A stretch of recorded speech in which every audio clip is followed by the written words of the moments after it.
quando que o ser humano se organizou para brigar? Cara, eu acho que desde o ano 1, né? Basicamente, desde o ano 1 já rolou treta, né? Então é algo bem mais antigo do que a gente pensa e gostaria de pensar, né? Mas ela já era organizada? Organizada não. Acho que, como toda guerra, ela meio que é desorganizada e depois só vai piorando, né? E aí a gente vê o que a gente vê hoje no século XXI, esse caos todo rolando, né? Mas existe então, algum...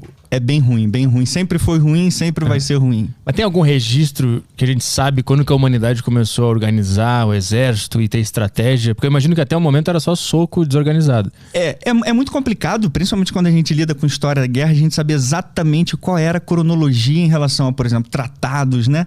Os primeiros tratados militares, quando que os exércitos foram bem organizados e deixaram isso registrado pra gente. O que a gente tem, por exemplo, é que no Egito Antigo já havia táticas organizadas de batalha, né?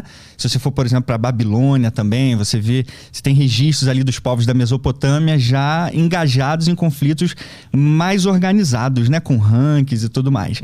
Você vai para a Pérsia também da mesma maneira.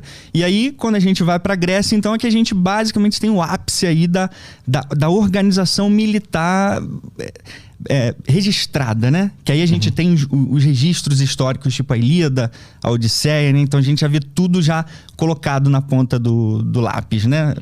Não do lápis, né? Mas no papel de fato. E aí a gente vê que havia uma organização sistemática mesmo, com os mínimos detalhes sendo pensados, organizados com seus generais.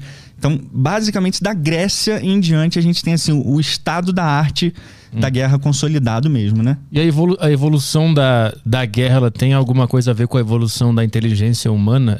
Foi preciso a gente evoluir na guerra pra gente ser o que a gente é?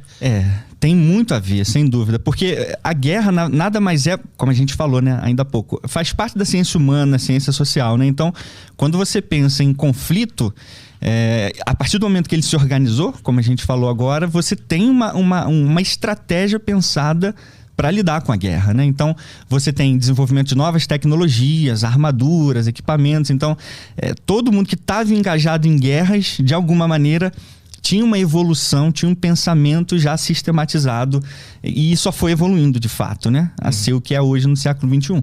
Mas existia assim, houve essa evolução do ser humano e dos armamentos em consonância, com certeza, junto com